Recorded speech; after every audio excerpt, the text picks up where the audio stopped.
The movie begins by providing historical context, explaining that in the late 1800s, there was a conference held to divide up the African Congo basin. During this event, King Leopold II of Belgium seized control of the region's valuable minerals, leading to large profits for his nation. However, after 5 years, the resources began to run dry, accruing massive debts for the state. To address this issue, Leopold sent Captain Leon Rom to secure precious diamonds of Opar. We then see Leon leading a group of armed men into the Congo region. After a long walk, they come across a large rock formation that resembles a human face. Just then, they hear some sound coming from the fog, prompting them to take their position. When a spear is thrown towards them, Leon's men open fire, killing dozens of African tribesmen. As they walk forward into the fog, they discover a large number of tribesmen surrounding them from above the rocks. Following this, all the men are killed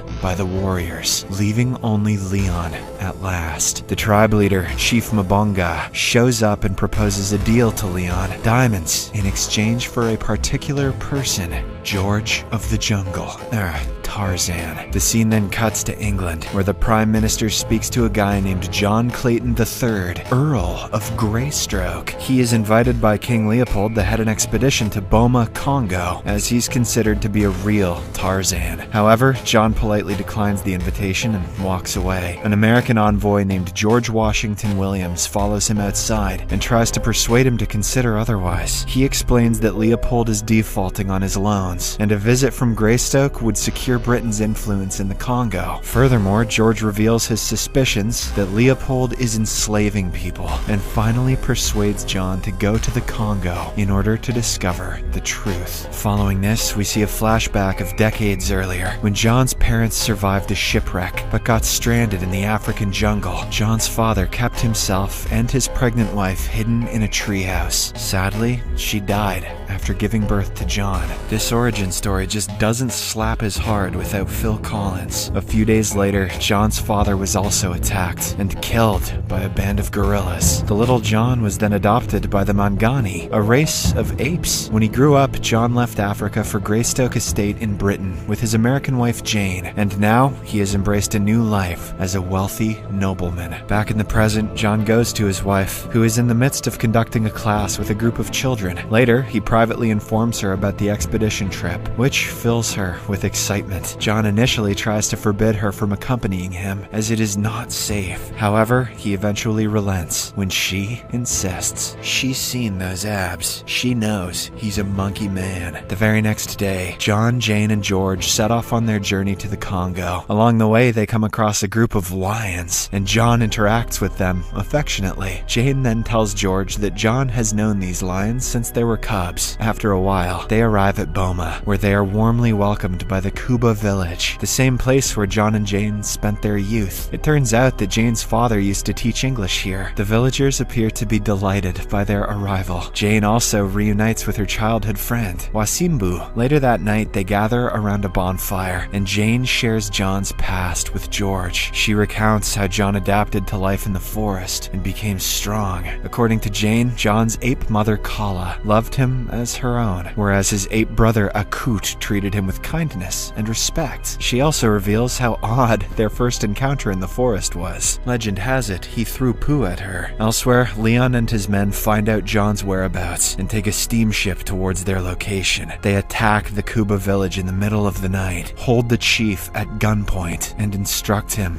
to kneel. However, the latter refuses, claiming that the chief never kneels down. As a result, Leon mercilessly shoots him to death. John fights some of Leon's men, but he is ultimately captured by the overwhelming number of guards. After being tied up, he is taken to their steamship, along with some more villagers, including Jane and Wasimbu. Before reaching the ship, George intervenes by opening fire towards the enemies. He somehow manages to rescue John, but Leon and his men sail away with Jane Jane and the captive villagers. In the morning, John is ashamed of the destruction caused by those who were actually targeting him. Believing that the bad guys are en route to Boma's mountain, John, along with several villagers, devises a shortcut route that will get them there before Leon's ship. Our hero then decides to become his Tarzan persona once more. Here comes the loincloth. After this, the group wastes no time and makes their way towards the forest. During this, George struggles to keep pace with the new gang. Upon arriving at a cliff, George asks John about how he's planning to catch the moving train, to which John replies, "Gravity." Impressive one-liner for a monkey. Then,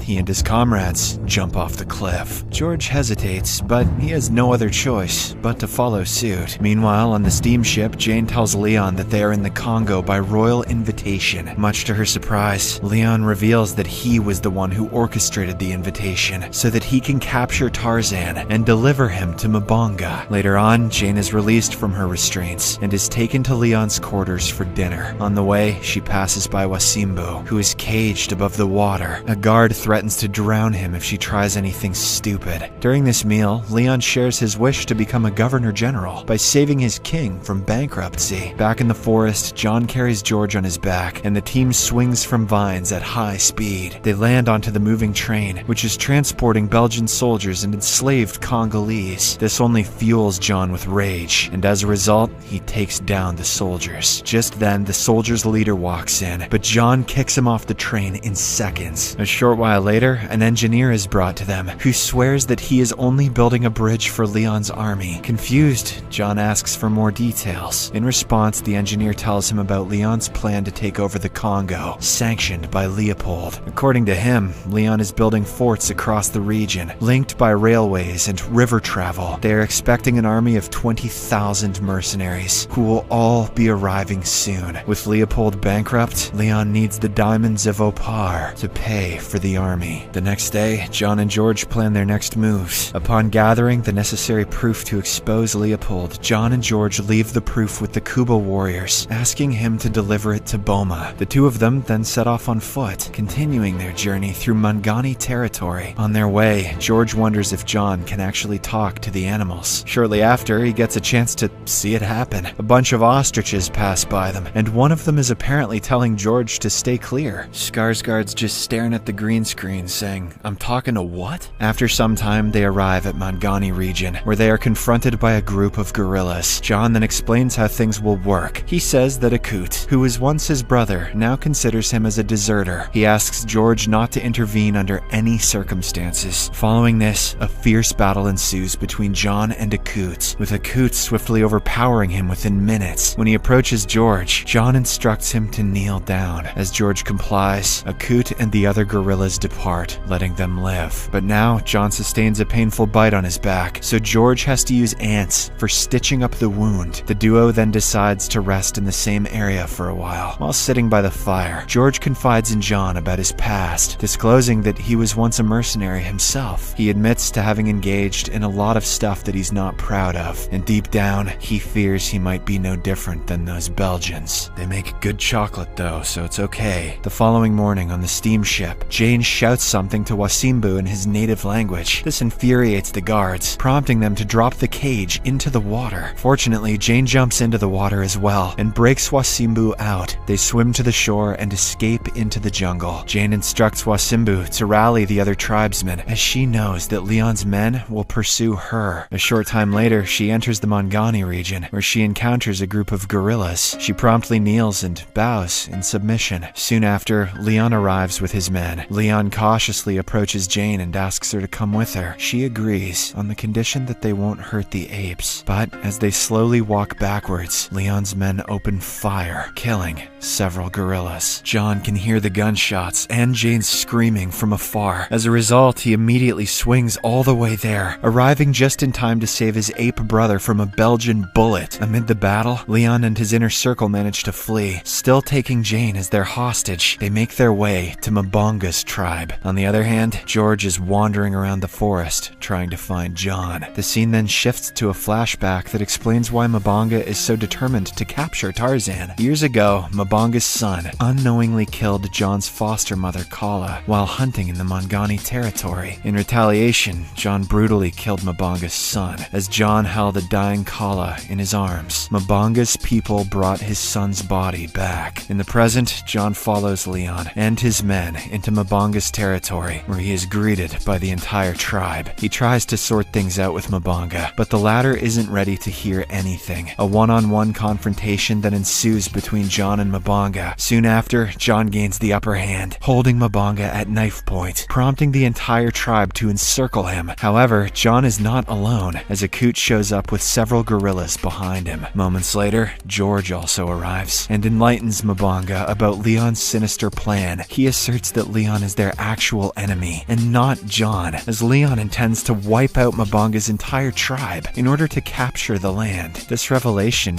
convinces Mabanga, who then takes a step back. On the other hand, Leon transports Jane and the diamonds to Boma, where the mercenary army approaches the shoreline. John and George also reach the scene and realize that they cannot defeat the overwhelming number of mercenaries head-on. As a result, John comes up with an idea. He sends a stampede of wildebeest through the town, overrunning Leon's men and demolishing the valley completely. Amidst this commotion, Kuba warriors also arrive by train and free their captive villagers. Sensing the imminent danger, Leon orders the diamonds be shipped into the steamship. He also tries to drag Jane along with him, but it's already too late, so he ends up leaving her. Meanwhile, John runs with the stampede, jumps atop a buffalo, and swings through the harbor, attacking some armed men. Skarsgård's still in front of the green screen saying, "I'm doing what?" He soon rescues Jane before pursuing Leon. Leon is already on his steamship, preparing to deliver the diamonds to his corrupt financier, Mr. Froome, along with the mercenaries. In the meantime, George comes across a vintage machine gun, which he uses to destroy the steamship, causing it to start sinking. Just then, John climbs up the sinking vessel to confront Leon. In their intense struggle, Leon chokes John with his rosary beads, sure that's what they are, and ties him to the ship. Despite this, John fights back by trapping Leon between his legs and applying pressure until the beads snap from his neck. He then uses a sound of a mating call to summon crocodiles and leaves Leon to their mercy. John escapes the ship just before it explodes. He then returns back to his wife and kisses her as the villagers all cheer. Damn, they're so hot! Oh my god, shit, they're so hot! hot! In the aftermath of these events, George returns to London and presents an open letter to the Prime Minister, exposing the enslavement and mistreatment of the Congolese people. 1 year later, John and Jane have relocated to Africa, where they welcome their first child. The movie ends with Tarzan swinging through the trees with his ape family. Subscribe for more videos like this, turn on notifications, and leave a like to help the channel out. Thank you for watching.